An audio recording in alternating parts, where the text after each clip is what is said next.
Kyle, what do you think you've done these last just back-to-back here to start to get that rhythm developed? How's that happened? Just playing basketball. I think that's just the biggest thing. Just knocking some rust off, get my conditioning back so I'm able to run and cut and do all the things I kind of do, and just get my legs under me and my shots. So It's that simple, just feeling your legs under you with the shot? yeah. Mm-hmm. What's your main focus defensively as you not contribute the team's either been first or second in defensive rating all season? Just play defense. I mean, just keep it simple. That's our MO. That's our identity. That's, how we're going to win games, and just kind of try to give as much effort as I can. So, anything tonight that you focused on especially? No, just picking my spots. I think the last two games I've done a great job of picking my spots, knowing where I'm going to get my shots, being patient, not rushing shots when I kind of have to. That just comes with get my timing back. So looks like you're getting your legs under you, and you were jumping straight vertically up on those shots. The ones you made, you got a lot of lift on. Is that just feeling your legs back? Yeah, I'm not doing nothing different. Same shots I took in the previous games when I was coming back. Legs just feel strong. Yeah, I'm just playing more basketball. That's all. Yeah. Hey Kyle, you've seen the Warriors over the years where they've been just one of the great teams of all time. What's it like to see them in the state that we're in? I mean, you can't be great forever. They're a dynasty. Throughout this decade, won 3 rings, had a lot of success, and when you play that much basketball every single year, you're bound to have nips and bruises and pains, and they kind of been hit with it the worst with 2, 3, 4 other guys getting hurt, KD gone, but that's just the life cycle of the NBA. Last year, every injury felt so critical with every result. What does it mean? Do you guys kind of see this game come together without AD on the floor? It's just a next man up mentality. We know that guys are going to take a few breaks this year. Some guys are going to get nicks and bruises, and last year, we kind of learned that injuries are huge, and credit to our training staff doing a great job of monitoring people and making sure that you're 100% when you can play, and if you're not, just take it out. It's not a big deal. So, have you used up your break time for you? For me? Oh yeah, I'm done with that. Ain't no more breaks for me. You had the upper hand throughout the entire game. The Lakers.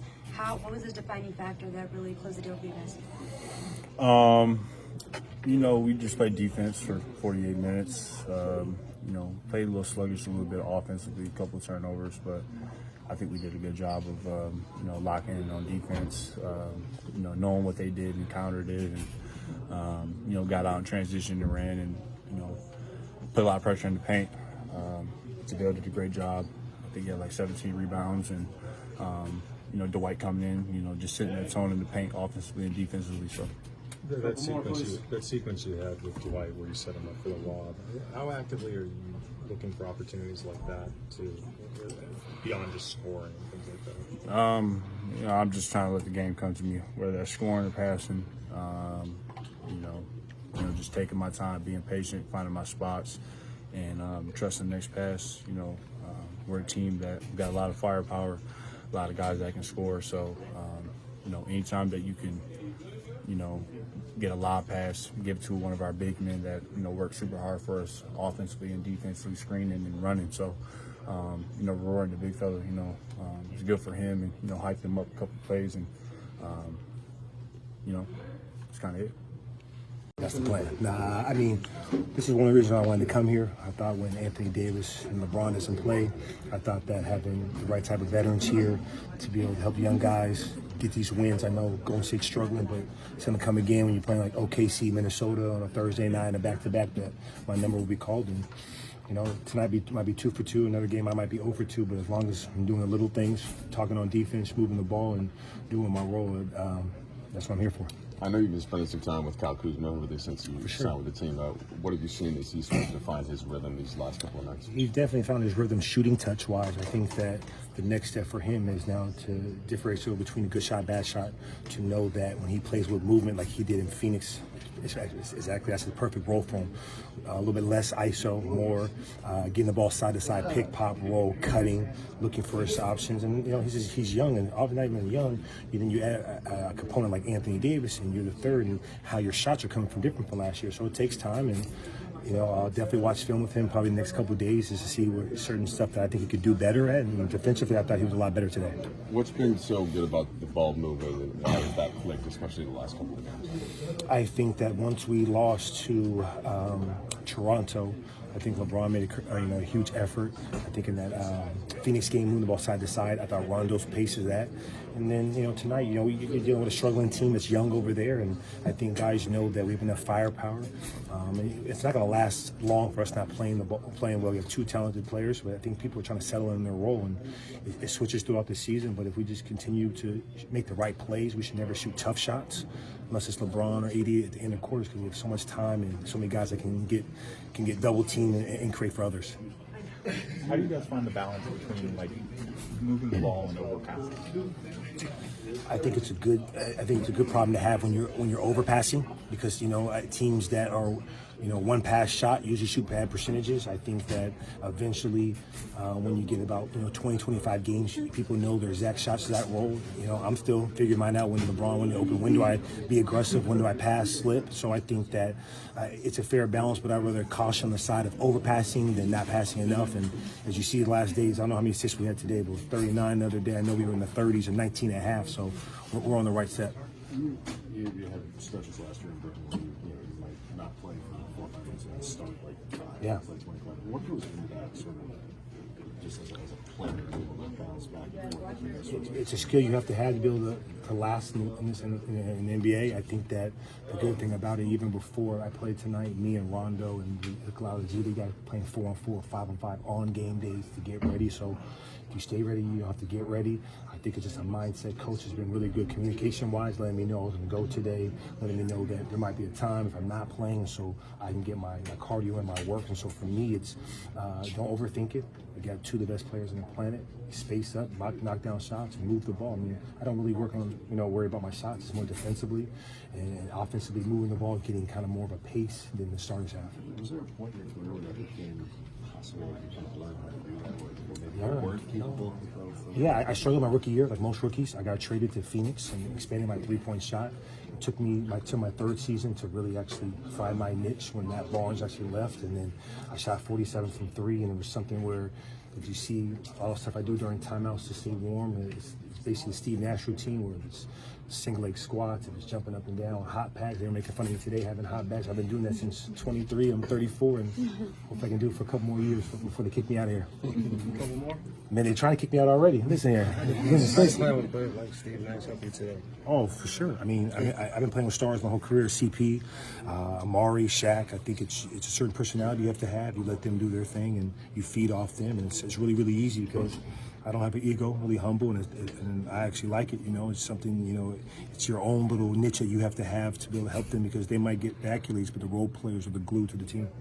How important is it that stay ready, get ready mentality there in the first half when LeBron would clear for the three to be ready for those moments? Yeah, that's what I've been doing my whole career. Even before I came here, you have to be ready, because if not, another opportunity for somebody else. So for me, it's just practicing those shots, game-like situations. Like I told you with Rondo, 4-on-4. I did with Kuzma when he came back working out. So when you get there and go, it's the same pace. And if anything, I felt like my win was really, really good. And the minutes I played, body a little achy, but good thing AD will be back on Friday. What you guys have been doing lately, for the most part, the ball's moving on offense, the defense is intense. What have you noticed about the team these last couple of weeks as you try to figure out your identity? Yeah, we really tried to have a good bounce back last night, and then tonight after the Toronto loss. I think we played a little uncharacteristic in the Toronto game, so we tried to just come back and play our brand of basketball. Last night against a good Suns team, and then tonight against a scrappy Warriors team, and able to get on the road and then back tonight. And so you see us starting to get back into what got us the 7-game winning or 8-game, whatever the winning streak was. Now we're starting a new one. Any emphasis of just thinking, all right, let's keep LeBron on the bench, let him get some rest in that fourth quarter as you guys push the lead? Yeah, it's important. You know, it's a long season, and for where we want to be at the end of the season, he's going to be, him and AD both going to be the focal point, and guys, we need to be at their top shape. So anytime we can do that, that's great for our team. Frank Vogel's mentioned a couple times, and even the data was there this summer, that when you and LeBron on the court together just had a good net rating. I wonder what you've noticed about the times that you're out there and how you can kind of complement him. I mean, it's just that we complement each other really well. Both cerebral players, and I kind of understand what he looks for. Got to play with him last year, obviously, and then we're starting to really pick up our chemistry going into games this year. Just even last game, Phoenix game, at the end of the game, going in, just setting him up with screens and making plays where I know that he likes to get the ball and he likes to have advantages. So we're just rounding into form. You know, we talked about this the first couple games of the season. We didn't play perfect, but we're building and we're growing, and we're doing the same thing. You know, uncharacteristic, like I said, Toronto, and then last game, this game is more our brand. You mentioned the screens is one thing. Anything else stand out as an example of what you've learned that LeBron works and looks for with you? People guard him and don't guard me in pick and roll, so I get layups. Other than that, you know, it's just reading the game. You know, he draws so much attention that I've talked about in the past. It's really just about playing off of the other team's mistakes, and a lot of times when he's on the court, he draws so much attention, and the court kind of flows towards him. So just trying to balance that out, get to the rim, make plays for others, and space the floor. It seems like you guys have been passing the ball really well as a team lately. Is there any specific change behind that, like you know, just in what Frank's been preaching to you or anything like that? Yeah, I mean, he has a saying, paint to great, so try to get as many paint touches as you can. Obviously, you get to the paint, you're going to win games, and then when the defense collapses, find the open guy. And we did a really great job of that tonight from the first group at the beginning of the game. And then that second group came in, and we had a really good run where we were just, the ball was hopping around. There's a couple possessions where we got 4 or 5 passes in a row and nobody dribbled the ball, and then finally someone was able to get a layup or a wide open shot. So we just have a really unselfish team that was playing together, and when we're making shots, it's really hard to guard us. What holes in the game are you guys looking to improve on those gaps? Just being consistent. You know, the Toronto game, like I said, we took a step back, and I think the last 2 games we got back to what we do best, which is playing hard on defense and then sharing the ball. I think we had 39 assists Phoenix game, and probably close to that again tonight. So it's just about being consistent, you know, building on what we've done and trying to grow as a team. You guys have done almost double digits the entire night. How satisfied are you guys with the performance? We're happy with it. I don't know if satisfied is the right word, because, you know, you're always, like I said, we're trying to grow and build bigger and better things, but can't ever be mad at wins, you know, and especially tonight, being able to kind of control the game for the most part. That's how you want to win and how you want to play ball. That happens, and you do that. So, you know, we played some good basketball throughout 48 minutes and got a good win. Yeah, what'd you like out there today? I think we just paid attention to detail in our game plan. I think offensively, once again, you know, having over 30 assists is huge for our ball club. Everyone felt, you know, involved, you know, on the offensive end. Our bigs were amazing. JaVale and Dwight, they controlled the interior, both offensively and defensively, and everybody else chipped in. And individually, you went into the game knowing you had to be aggressive right from the start.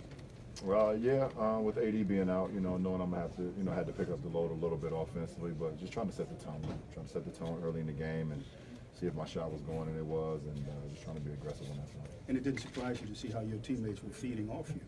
No, I mean, you know, coming off a back-to-back, you know, it's very easy to kind of, you know, go into the dog stage or you know, feel a little tired. So let the group know that I wasn't, and see if they was gonna feed off of that, which they did. What resonated when you evaluated that Toronto game and then talked about moving the ball side to side and you know, the assists that followed these last 2 games? Well, I mean, it's very important, and you know, us watching film and seeing we had opportunities in that Toronto game to make extra passes. Even though we had some good looks, we had opportunities to have great looks. And we knew that we know we're very good when we're moving the ball, and the ball was getting from one side to another, and we've been able to do that the last 2 games.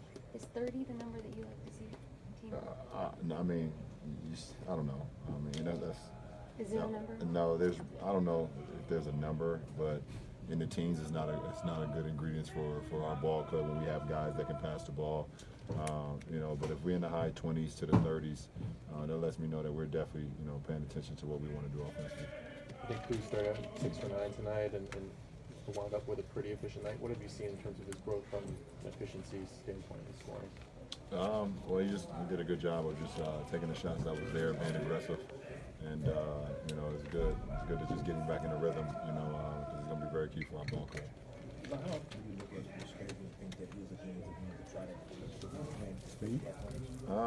I mean, I pay attention to the schedules. You know, just seeing who's our next opponent.